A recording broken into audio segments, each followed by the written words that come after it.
शाश्वत फाउंडेशन नारायणगाव हे गेल्या अनेक वर्षापासून रेसिड्यू फ्री ॲग्रिकल्चर किंवा सेंद्रिय शेती, नैसर्गिक शेती वाढवण्याचं काम करत आहे आणि ते काम 10 ड्रम थेरीच्या माध्यमातून करत आहेत। या 10 ड्रमच्या थेरीच्या माध्यमातून आपली जमीन सुपीक कशी होईल, फर्टाईल कशी होईल आणि त्याचबरोबर आपल्या पिकावर रसायने न फवारता, केमिकल न फवारता जर तुम्ही ऑर्गॅनिक फवारणी जर तुम्ही केली तर तुमचे रेसिड्यू फ्री तुम्हाला अन्नधान्य पण पिकवता येईल। यासाठी इथं ट्रेनिंग दिलं जातं शेतकऱ्यांना। हे जे तंत्रज्ञान आहे शहरी भागामध्ये किंवा ग्रामीण भागामध्ये जिथं गटार तुंबतात, नाले तुंबतात, ओढ्यामध्ये घाण वास येतो, नाल्याचा घाण वास येतो, अशा दुर्गंधीमुक्त करण्यासाठी सुद्धा हे तंत्रज्ञान उपयोगी आहे। हे दुर्गंधी कशी घालवता येते हे पाहण्यासाठी माझ्यासोबत काही पुण्यातील जो IT पार्क हिंजेवाडी आहे तिथील काही तंत्रज्ञ पण आलेले आहेत, त्यांना पण हा प्रोजेक्ट पाहायचा आहे। तर आपण जाणून घेऊ हा प्रकल्प कसा रन केला जातो। शाश्वत फार्मिंग फाउंडेशन नारायणगाव ही संस्था 2020 मध्ये रजिस्टर झाली आणि ग्रामीण भागातील जो शेतकरी आहे त्याला खताचा, औषधाचा खर्च हा कमी आला पाहिजे आणि त्यातून त्याची शेती शाश्वत झाली पाहिजे। तो शेतामध्ये जो इतका नफा त्याच्यात तयार झाला पाहिजे की त्याला त्याचं आवश्यक जे काही खर्च आहेत, अन्न, वस्त्र, निवारा, आरोग्य आणि दूरसंचार किंवा गाडीचा खर्च असं म्हणता येईल, एवढे खर्च त्याला मिळून एक स्टँडर्ड ऑफ लिव्हिंग हे शहरी माणसाच्या तुलनेत जगता आलं पाहिजे। आणि अशा पद्धतीनं हे सगळं करण्यासाठीचं एक तंत्रज्ञान इथं स्टँडर्डाइज केलं आहे। त्याला नाव आहे 10 ड्रम थेरी। हे 3 विभागात वाटलेलं आहे। एक म्हणजे जमिनीसाठीचे ड्रम की जे जमिनीची सुपीकता वाढवतात, जमिनीच्या सर्व प्रश्नावरचं ते उत्तर आहे। दुसरं फवारणीचे ड्रम का जे पिकाला आवश्यक असलेले कीटकनाशक, बुरशीनाशक आणि टॉनिक आपल्या शेतामध्ये आपण तयार करू शकतो। आणि तिसरं फवारणीसाठी आणि जमिनीसाठी द्यायच्या बॅक्टेरिया आणि फंगस हे तुम्ही आपल्या शेतावरती मल्टिप्लाय करू शकता, त्याला ब्रुईंग असं म्हणतात। आणि हे यशस्वीरित्या संस्थेने केलं आणि त्याचं प्रमाणीकरण कृषी विभाग महाराष्ट्र राज्याने करून त्याला 1 लाख रुपये सबसिडी गटाला, शेतकरी गटाला आणि 2 लाख रुपये सबसिडी फार्मर प्रोड्युसर कंपनीला पंजाबराव देशमुख जैविक कृषी मिशन योजनेअंतर्गत देण्यात येतं। याच्यातून आमचा प्रयत्न आहे हे तंत्रज्ञान ह्या संस्थेच्या माध्यमातून भारतातल्या प्रत्येक शेतकऱ्याच्या शेतावर आपल्याला न्यायचं आहे। याचबरोबर आम्ही दुर्गंधीमुक्त गाव आणि दुर्गंधीमुक्त नदी हा एक प्रकल्प नारायणगावला केला। तिथं मोठे साहेब आणि त्यांच्या मित्रांनी आता व्हिजिट केली आणि ते पाहिलं। आपल्या देशामध्ये 80% शेतकरी हा छोटा शेतकरी आहे आणि ह्या छोट्या शेतकऱ्याचं क्षेत्र हे साधारण 2, 2.5, 3 एकरपर्यंतच आहे। तर 10 ड्रम थेरी ही इथं आम्ही अशा पद्धतीचा हा सेट तयार केला की 1 एकरपर्यंत जी काही क्षेत्र असलेला शेतकरी त्याला ह्या पद्धतीनं हे 10 ड्रम तयार केल्यानंतर त्याला त्याची शेती करता येईल। त्यानंतर 2 एकरपर्यंतचं जे क्षेत्र आहे त्याच्यासाठी थोडे मोठे ड्रम, 20 लिटरचे ड्रम हे याच्यामध्ये त्याला औषधं, कीटकनाशकं, बुरशीनाशकं तयार करता येतील। त्यानंतर 2 ते 3 एकरसाठी त्याला एक 50 लिटरच्या ड्रमची आवश्यकता आहे, 50 ते 100 लिटरच्या ड्रमची। त्याचा सेट असा असू शकतो आणि समजा 4 एकरच्या पुढं त्याला 200 लिटरच्या ड्रमचा सेट हा आवश्यक आहे। 1 एकर ते 1 एकरपासून तर 100-200 एकरच्या शेतकऱ्यापर्यंत हे सोल्युशन आपल्याला देता येते। 10 ड्रम थेरीचं युनिट आहे, त्याचा आम्ही प्रचार प्रसार म्हणजे ट्रेनिंग होतात 2ऱ्या आणि 4थ्या रविवारी। त्यानंतर बायोगॅस खत कारखाना, बायोगॅस फक्त गॅससाठीच नाही तर त्याच्यापासून वेगवेगळी खतं तयार करू शकता येतात, तर ते आम्ही शेतकऱ्यांना शिकवतो। सोलरचा प्रचार प्रसार करतो आणि चांगलं काहीतरी उत्पन्नाचं एखादं साधन असावं त्यासाठी कोणतं तरी एक जोडधंदा करा असं एक आम्ही, म्हणजे जसं का गाय पालन आहे, त्यानंतर कुक्कुटपालन आहे, एखादा पोल्ट्रीचा व्यवसाय आहे, एखादं स्वतःचं गांडूळ खताचं युनिट आहे, म्हणजे हे जर केलं तर त्याला चलन सारखं मिळत राहील जे रेग्युलर आहे ते। तर अशा पद्धतीचं एक आम्ही ह्या वेगवेगळ्या कंपन्यांवरती आमची संस्था काम करते। 2019 मध्ये याची स्थापना झाली, मंगेश भास्कर सरांनी केली आणि आम्ही त्याला सगळेजण सपोर्ट करतोय। सेक्शन 8 अंडर ही संस्था रजिस्टर केलेली आहे आणि खरं आमचं चालू झालं काम 10 ड्रम थेरीपासून। मग ही जी थेरी आहे हे सगळ्या जी 4ही कृषी विद्यापीठ आहेत तिथं याची युनिट लावलेली आहेत, तिथं त्याचं संशोधन चालू आहे। येरोडा जेलमध्ये कैद्यांसाठी आम्ही एक प्रोजेक्ट केला होता, तर तो पण चांगला चालू आहे। आता आम्हाला 2 महिन्यापूर्वी तिथले जे अधीक्षक आहेत त्यांनी इन्व्हाइट करून आमचा सन्मान केला कारण जवळजवळ 4-5 वर्ष सातत्याने तो प्रोजेक्ट चालू आहे आणि त्याचे रिझल्ट पण चांगले येत आहेत. 350 एकरवरती त्याचा वापर होतो आहे. त्याच्यानंतर इस्कॉन सारखी संस्था आहे, वॉटर सारखी संस्था आहे, बायफ सारखी संस्था आहे, पाणी फाउंडेशन आहे, सह्याद्री फार्म सारखे फार्मर प्रोड्युसर कंपन्या आहेत, या सुद्धा आम्हाला सपोर्ट करा. आता हे सगळं जे आहे याला काहीतरी सायन्स पाहिजे. भास्कर साहेबांनी सगळं हे द्रावणं वगैरे अर्क तयार करत होते, पण त्याला सायंटिफिक बॅकग्राऊंड काय ते कळत नव्हतं आम्हाला. मग आम्हाला पहिल्यांदा डॉक्टर एलेन हेगन हे जे लेडीज आहे तर ही आम्हाला यूट्यूबला भेटली. मग त्याच्यात आम्ही ते व्हिडिओज पाहायला लागलो. मग त्याच्यात लक्षात आलं का आपण जे करतोय तर ह्या मॅडमचं पण संशोधन त्याला पॅरलल चाललेलं आहे. मग आम्ही त्यांना फॉलो करायला लागलो. त्यानंतर जॉन केल्प नावाचा एक शास्त्रज्ञ आहे, तो पण अमेरिकन सायंटिस्टच आहे. त्यांनी हे प्लांट हेल्थ पिरॅमिड केलं आहे. तर प्लांट हेल्थ पिरॅमिड जसं सांगतं तशाच पद्धतीने ही 10 ड्रम थिअरीच्या निविष्ठा वापरल्या, इनपुट्स वापरली का तसे रिझल्ट येत आहेत. मग त्याचं आम्हाला एक सायन्स कळालं. मग आम्ही हे 2 फॉलो करायला लागलो. त्याच्यानंतर मग परत अजून क्युरियोसिटी वाढली. मग आपल्या भारतात पण काहीतरी असणार आहे. तर मग आम्हाला वृक्ष आयुर्वेद नावाचा ग्रंथ मिळाला, म्हणजे जो ऋषी पराशर आणि वैद्य सुरपाल यांनी लिहिलेला आहे. वैद्य सुरपालांचा जो ग्रंथ आहे तो अजून सुद्धा कॅम्ब्रिज विद्यापीठात आहे. आणि एक यशवंत लक्ष्मण ने नावाचे सर आहेत, जे पंतनगरला आहे. त्यांनी एक संस्था स्थापन केली, एशियन ॲग्रिकल्चर हिस्ट्री फाउंडेशन. तर त्याच्यात त्यांनी वृक्ष आयुर्वेदावरती जवळजवळ 15-16 पुस्तकं लिहिलीत आणि ते मराठी भाषिक होते. मग त्यांनी मराठीत पुस्तकं लिहिलीत. मग ती आम्ही आणली आणि ती वाचली. त्याच्यात पण आम्हाला याचे संदर्भ मिळाले. मग आपण करतोय ते कुठंतरी पॅरलल चालू आहे कुठंतरी. मग आम्हाला अजून कॉन्फिडन्स वाढला. आता मग वेगवेगळ्या पिकांमध्ये आता त्याचा वापर होतोय. तर याच्यातले हे जे पहिले जे ड्रम आहेत हे जमिनीची सुपीकता वाढवतात. याच्यात ह्युमिक ॲसिड द्रावण आहे, फुलिक ॲसिड द्रावण आहे, DF1चं द्रावण आहे, जीवाणुस्लरी आहे, त्यानंतर डिकम्पोजर द्रावण आहे, EM2 द्रावण आहे. हे ज्यावेळेस आपण जमिनीतून वारंवार टाकू त्यावेळेस जमिनीचा pH हा बॅलन्स होतो. आपल्या पोटातला pH आहे, जर आपल्या पोटाचा pH ॲसिडिक झाला तर आपल्याला लगेच काहीतरी उलट्या होतील, मळमळ होईल, पचन होत नाही. तसं जमिनीचं पण आहे. जमिनीचा सुद्धा मातीचा pH जर योग्य प्रमाणात असेल तर काय होतं, जे न्यूट्रिएंट आहेत ते ॲब्सॉर्प्शन फास्ट होतं. तर मग त्या दृष्टिकोनातून हे सगळे जे आहेत हे ॲसिडिक सोल्युशन आहे.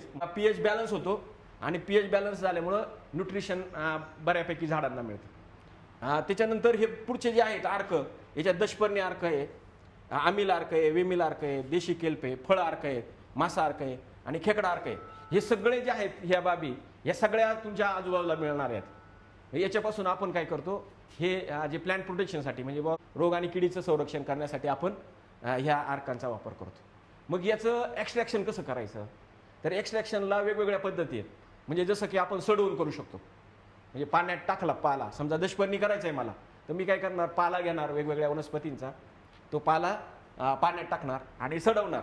मग सडवल्यावरती रिझल्ट येतात चांगले, परंतु घाण वास येतो, माशा होतात. शेतकरी काय करतात, कंटाळा करतात, काही नको माझ्यापाशी, एकदा दोनदा वापरतात पण करायचा कंटाळा करतात. दुसरी प्रोसेस आहे उकळून करू शकतो.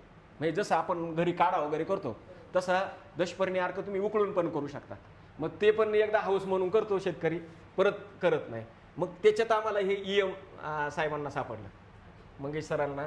मग हे EM काय करतंय, तुम्हाला मग सांगितल्याप्रमाणे EM 70% डिसइंटिग्रेशन आणि 30% फर्मेंटेशनची क्रिया करतं. मग हे अनारोबिक कंडिशनला वाढतं. म्हणून याला प्रत्येकाला एअर वॉल लावलेत, कारण इथं गॅस तयार होतो आणि ते गॅसमुळं हे ड्रम फुटू सुद्धा शकतात.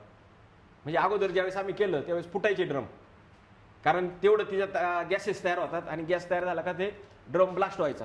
तर मग आम्ही एअर वॉल पाहिजे. मग एअर वॉल आता वेगवेगळ्या पद्धतीने करत होतो. तर आता हे मॉडेल आलंय. पहिलं आम्ही बाटली लावायचो, ते बाटली म्हणजे अशी याला रबरी नळी लावायची आणि मग बिस्लरीची बाटली घ्यायची, त्याच्यात ती रबरी नळी सोडायची, म्हणजे बाहेरची हवा आतमध्ये जाणार नाही, पण जो गॅस आहे तो गॅस त्या पाण्यामध्ये मग ते बुडबुडे यायचे त्याच्यात.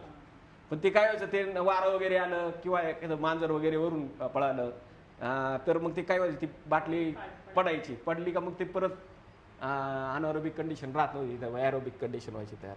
मग आता हे एअरवॉल आता शेतकऱ्यांनीच आमच्या शोधून काढले म्हणण्यापेक्षा जे मिळतात आता हा फिल्टरला वापरतात, तो इथं अल्टर केला त्यांनी. आता EM पासून आपण हे सगळे अर्क तयार करतो.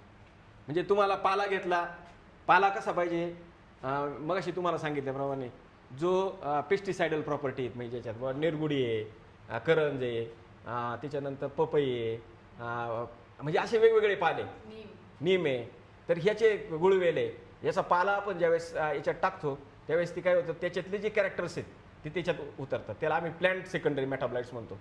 आणि मग ते प्लॅन्ट सेकंडरी मेटाबॉलाइट्समुळं ते रिझल्ट आपल्याला दिसत आहेत. तसंच आता आम्ल अर्क म्हणजे आलं मिरची लसणाचा अर्क आहे. तसाच आपण वेमिल अर्क तयार करतो. वेखंड मिरची लसणाचा अर्क आहे, तो लाल कुळीसाठी चांगला प्रभावी काम करतोय.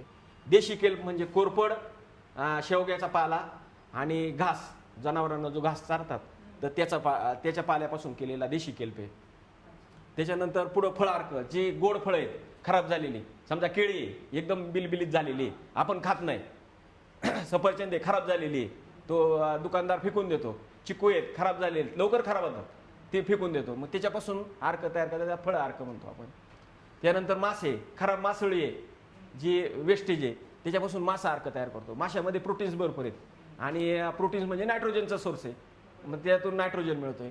खेकडा अर्क, खेकड्यामध्ये कॅल्शियम रिच आहे, म्हणजे ज्यांचे गुडघे वगैरे दुखतात त्यांना खेकडे खायला सांगतात. मग तसंच झाडांना पण तो कॅल्शियम मिळतोय त्याच्यातून. आता या पावसाळ्यात खेकडे गोळा करतात लोक आणि त्या क्रश करून मध्ये टाकून देतात. साधारणतः 30-40 दिवसात तो खेकडा अर्क पूर्ण त्याचं पाणी होतं आणि पाणी झालं का ते फवारायला वापरायचं कॅल्शियमचा सोर्स म्हणून. म्हणजे हे सगळं आपण आपल्या शेतातच करू शकतो. म्हणजे शेतकऱ्याला लागतात खतं, शेतकऱ्याला लागतं कीटकनाशक, शेतकऱ्याला लागतं बुरशीनाशक आणि शेतकऱ्याला लागतं एखादं टॉनिक. हे सगळं शेतकरी त्याच्या शेतात स्वतःच्या बांधावरती करू शकतो. आणि हे काही अवघड नाही, एकदा तयार केलं का त्याला फक्त वर्षभर वापरत राहायचं.